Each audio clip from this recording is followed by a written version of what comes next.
It's back to school for kids across the country, but with a new push for federal immigration raids, school isn't the safe place it once was. In January, the Trump administration rescinding a 15-year policy prohibiting ICE agents from operating near sensitive locations, including schools. Now, ICE agents are free to go to schools, churches, and hospitals. So yeah, they can walk into a school ground. Educators say they're having to create safe passage plans for students to protect them from potential immigration enforcement actions by ICE agents. I'm going to be out on the street right outside the school, making sure that students can get there safely.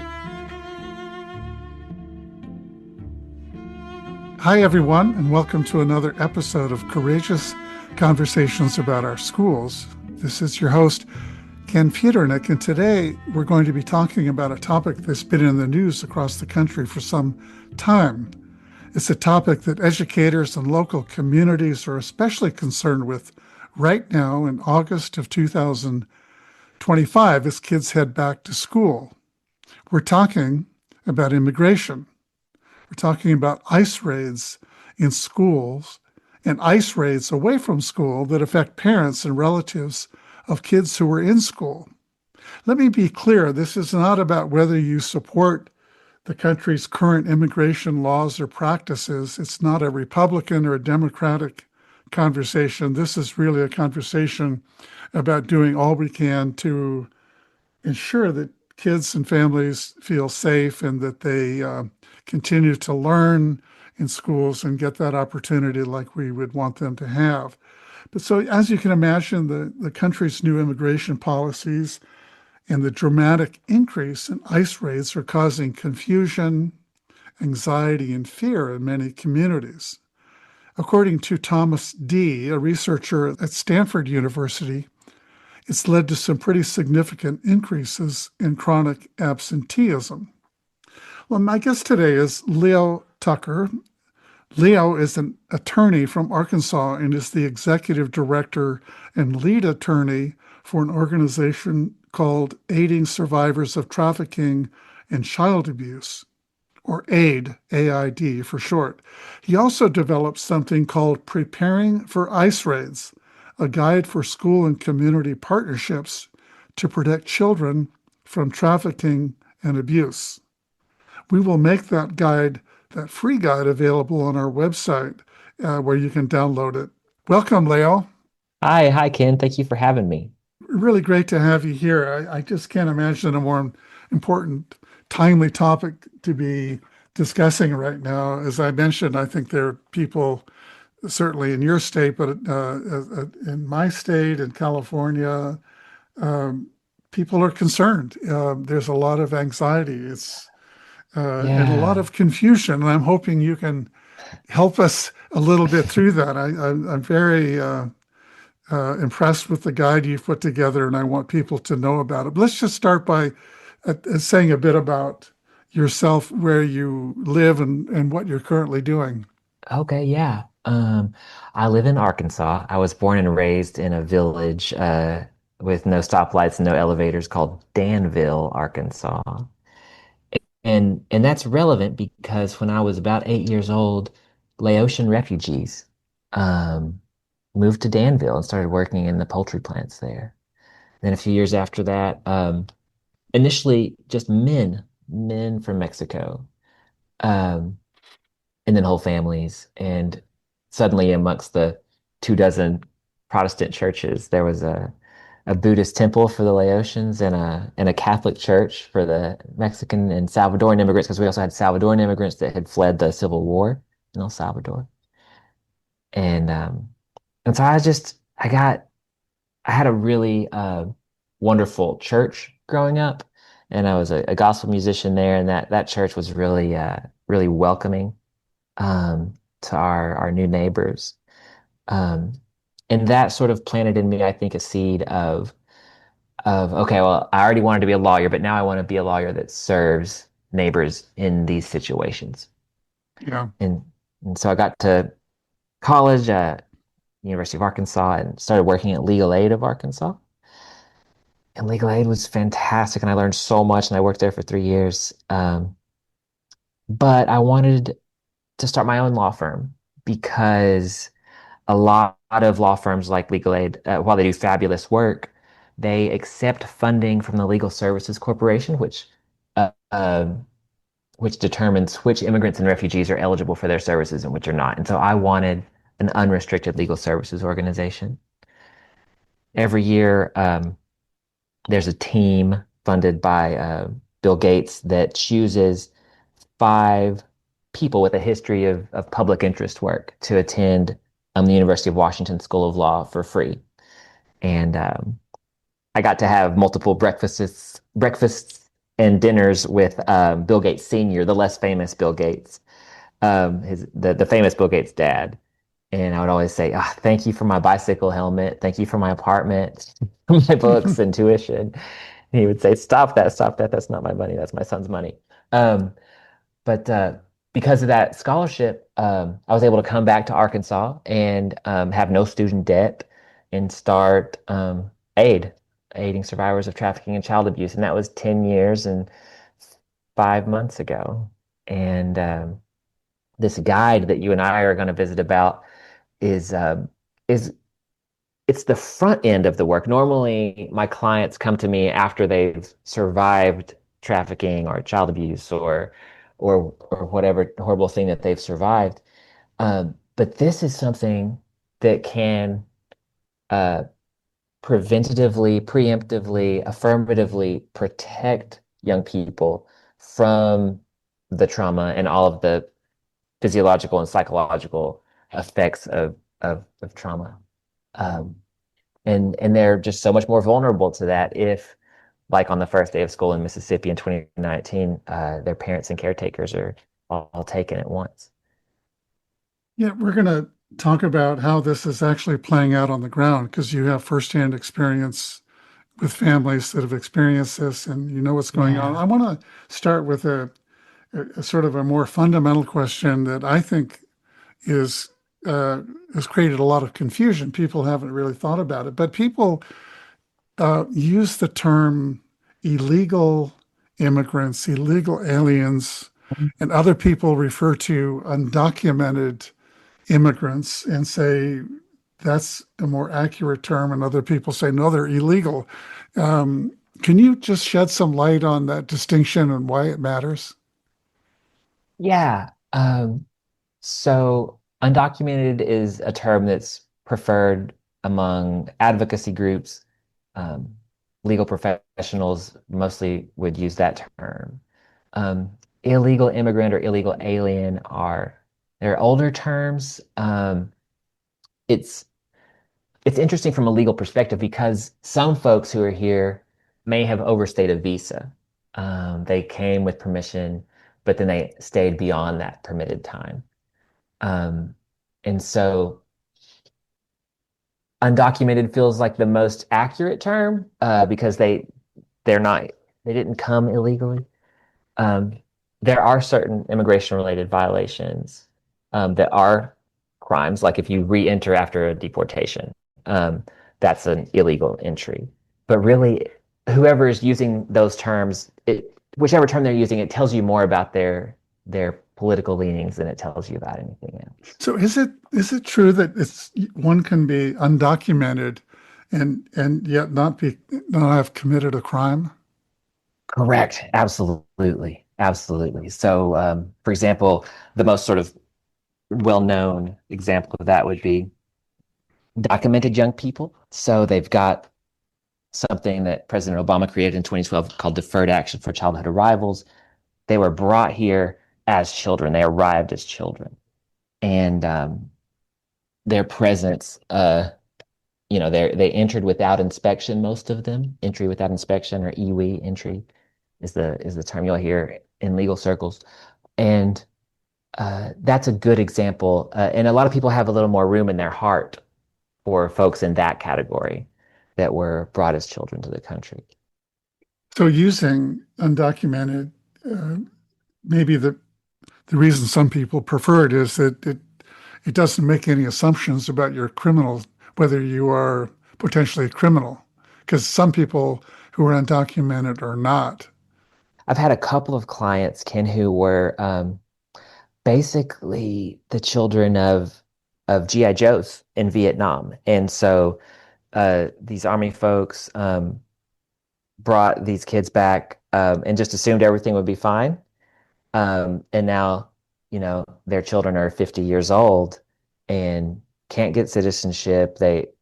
It's just can be super complicated. And so there's a lot of nuance there. And, I, I do a lot of advocacy work for veterans as well, and I think about all those little nuances that when we use terms that might be hurtful, we might really be hurting people that we really would like to support, like the children of veterans of foreign wars. Yeah. So, Leah, would you talk a little bit about what the government's official policy is with respect to immigration and whether the ICE agents who we hear about, who are out there apprehending people or raiding homes, in some cases schools, whether they're actually following those policies from your perspective? A lot of my young clients who survive trafficking or child abuse survive it at the hands of um, white American U.S. citizens. But plenty of them survive trafficking violence from other undocumented immigrants. And those clients, most of them, want ICE to take the person who abused them and send them out of this country. There's that nuance that I think is often missed too. Often you hear "not one more" is a phrase that a lot of my immigration advocates say, or abolish ICE. And I can see where they're coming from.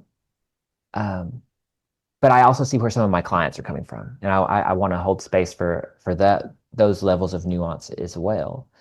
And then, the most abrogated amendment to the Constitution is the Fourth Amendment, which protects against unlawful search and unlawful seizure, or it was intended to.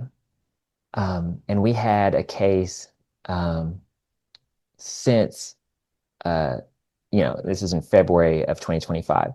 ICE went to a trailer park in Conway. They had no warrant.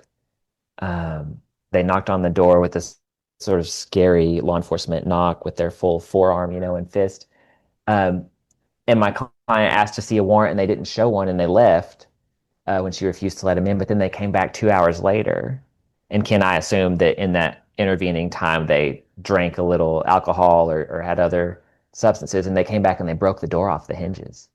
And they called this single woman who's a survivor of really terrible sexual violence and a couple of kids. They've also survived terrible things into the living room. And then they saw that I was representing them.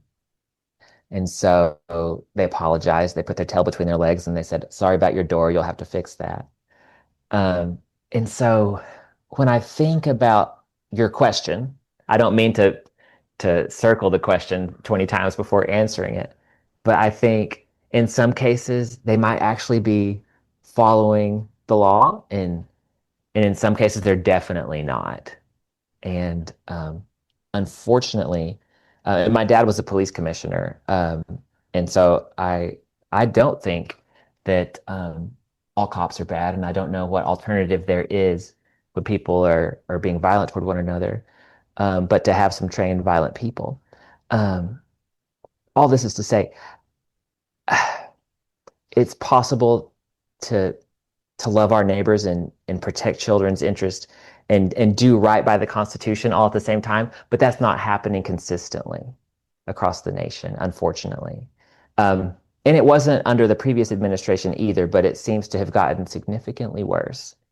And again, as a nonprofit executive director, I don't want to take any political side, but the Fourth Amendment seems to be in more danger than it's ever been right now. Yeah. Let's talk about how these ICE raids and immigration policies are playing out in schools. And I'm wondering if you can answer a very basic question. Is it legal for ICE agents to come into a school and just walk in and say, I need you to show me where I can find this student or that student because we have reason to believe that they shouldn't be in the country. Is it proper, appropriate, lawful? Well, ICE uses a type of pseudo warrant oftentimes. They don't have an actual. The only time that something should be called a warrant if it's been signed is if it's been signed by a judge. And ICE has something that they call an administrative warrant, which they'll often flash in windows to gain access to a place, even though that administrative piece of paper carries um, no weight. Is if you have that judicial warrant, then the Fourth Amendment protection against someone who works for the government not coming into your house no longer is a protection. School is more complicated. Um, you may have known that there was this Obama era policy called the Sensitive Locations Memo that said, okay, funerals, weddings, homeless shelters, schools. If ICE wanted to conduct some enforcement action there, if they wanted to go and take someone away, they would have had to have run it up the channels and gotten some clearance. And during President Trump's first administration, that memo stayed intact. But very early on in this administration, that memo was replaced, rescinded. And now, on the ground, lowest ranking ICE agents don't have to get permission to do that. So I want to talk about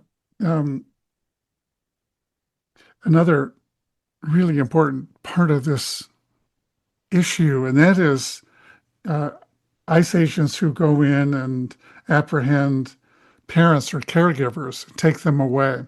Yeah. Presumably, if they have a warrant, they're following the law.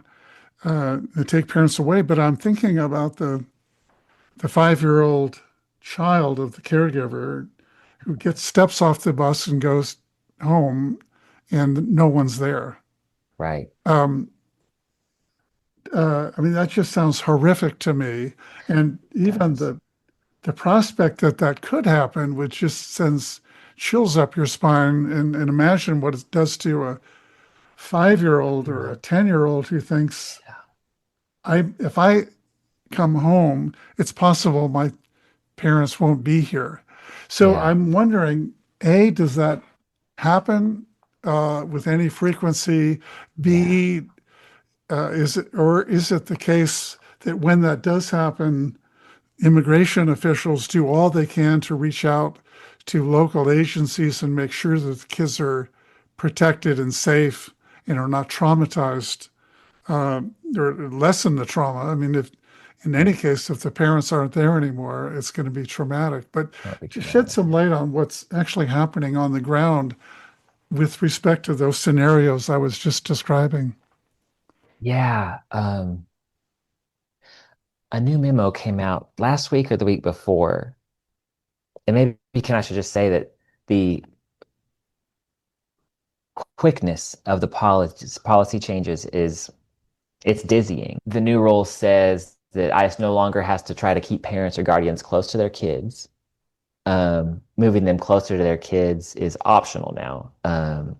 And before, the previous policy allowed ICE or required that ICE take into consideration if someone was caretaking an incapacitated adult, that had to be taken into account. And now it no longer has to be taken into account.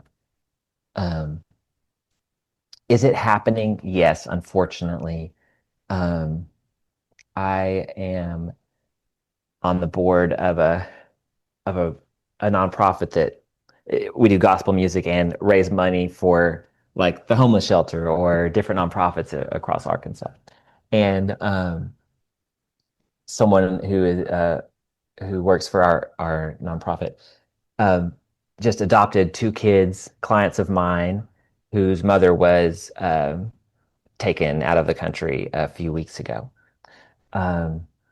It's happening. Those kids had moved in with a 21-year-old uncle, and the uncle was a fabulous person, but I don't know if you've known any 21-year-olds, but they don't need to be caretaking a 13 and 17-year-old kid.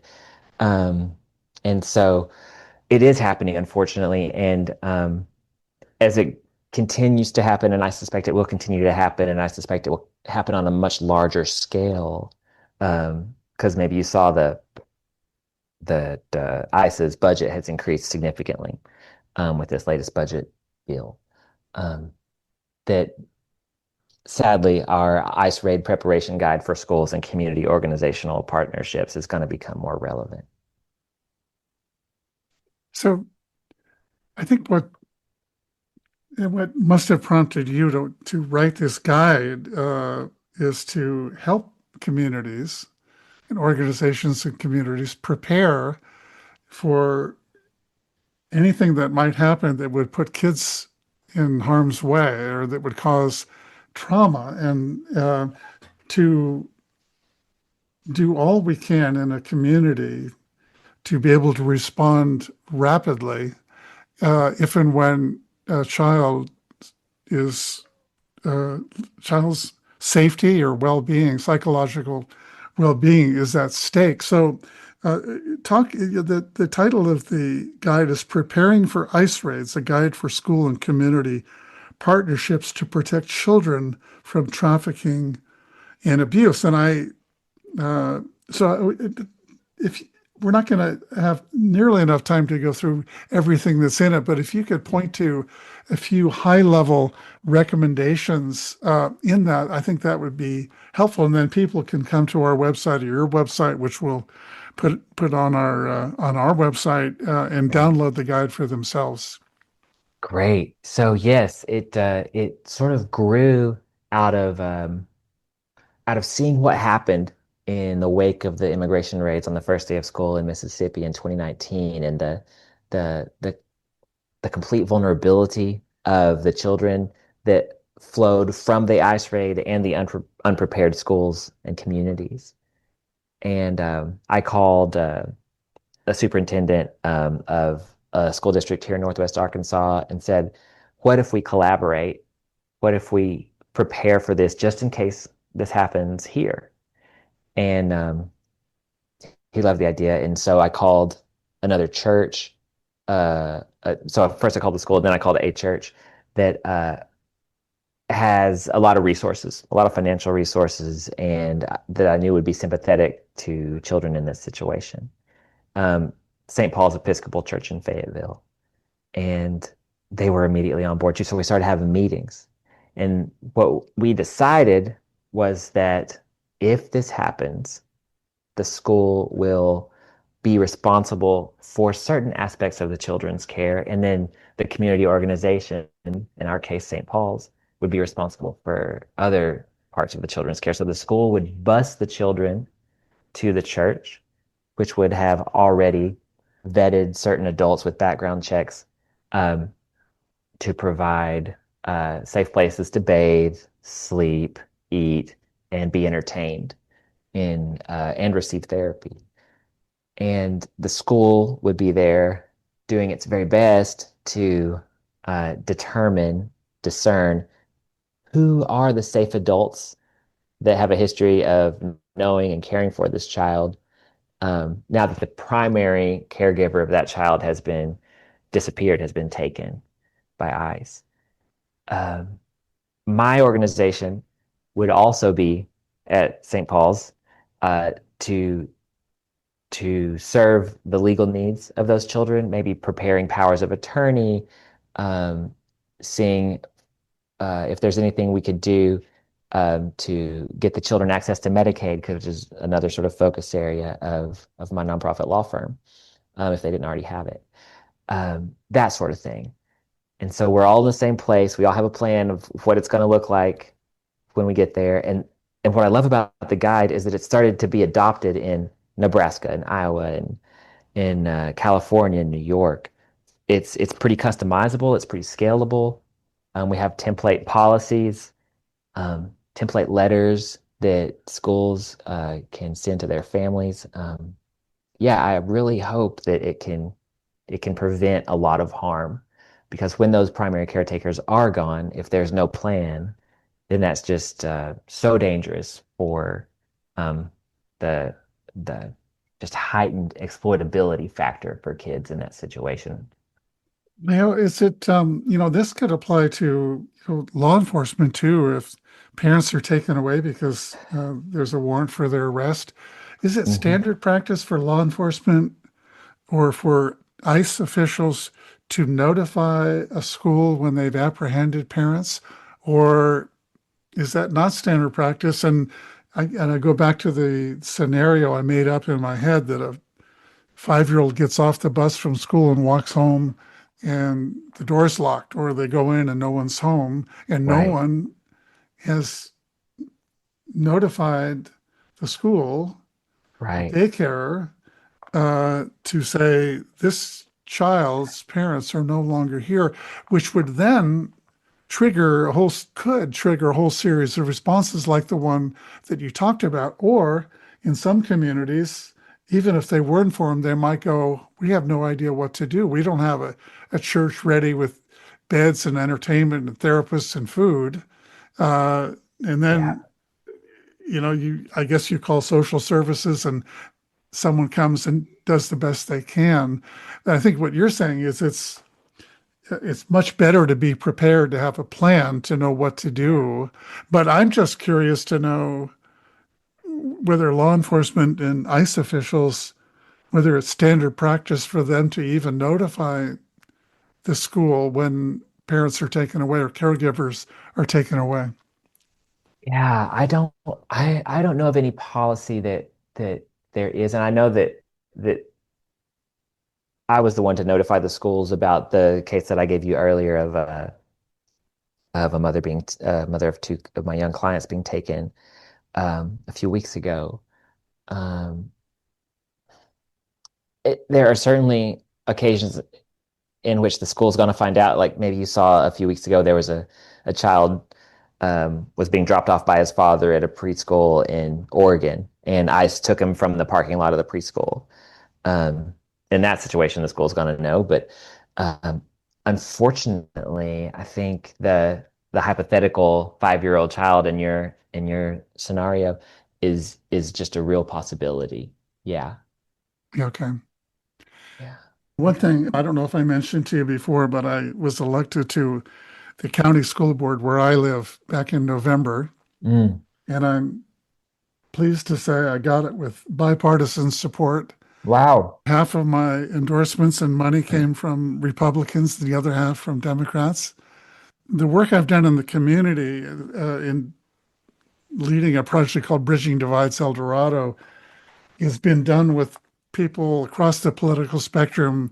And when I talked about schools and said I'm interested in a high quality education for every student and lowering chronic absenteeism, making sure kids come to school with food in their stomachs, everyone said, if that's your agenda, I'm supporting you. Good. Good, good. So what I'm going to do is get on an agenda for a future board meeting Mm. and share your guide Oh, and good. urge our county, all of our 12 school districts in the county, to uh, think about adopting a plan based on Awesome. this resource and anything else they want to come up with. There hasn't been much that I've heard about in terms of ICE raid activity, but as Mm. you say, uh, let's be prepared. Yeah, let's And, get and ahead it's of a it. cool thing to do anyway, because what it does, I think, is it pulls people together across political lines and says, we care about it. We can agree on this. We care about our children, even if we never have to trigger some rapid response. We've come Right. together and said, we care, and we're going to agree that we're going to protect kids and make sure that they are not harmed. Yeah, exactly. And who knows what flows even from forming the plan. You're going to find a new community organization that wants to partner with the school district or with the school, in particular school. Yeah, it could be really an important process that even if it's never needed in the way that we imagine it being needed, relationships could be built that serve your students, you know? Yeah. That's an aspect of it, a potential benefit to focusing on this in places where it hasn't yet become a problem, Yeah. uh, because it says we can come together across political lines, put our politics aside, and say we're going to work together to Yeah. develop a plan to protect kids. I think that's genius. So again, I want to encourage people to come to our website, go to your website. Again, we'll post this on our website, and it's a free guide. People can download it. As you say, it's customizable, scalable, Yeah. and adopt something in your own local community. Absolutely, Ken. And we have template policies for the school districts, and depending on the political situation in each town that adopts this, it'll either be appropriate or not to do some of that. But like as you just said, it can all be modified. It can just be a skeleton that people dress in different ways. Yeah. Well, as we draw this to a close, I want to say to our listeners that we're not done devoting time to this issue on this podcast. And if you have stories or relevant information to share about immigration practices in schools, I hope you'll get in touch with us. You'll find our contact information on our website, schoolconversations.org, and that is where you will find this and all of our podcast episodes. You can also download a copy of the guide we've been talking about today, Preparing for ICE Raids, on that website. Leo, I want to thank you for being part of this podcast and also for the incredibly important work you were doing to support kids and families in these difficult and uncertain times. Thank you. I'm really thankful that I get to use my law degree in this way. Yeah. Again, thank you for being with us, and thank you for the good work you're doing. So long, everyone.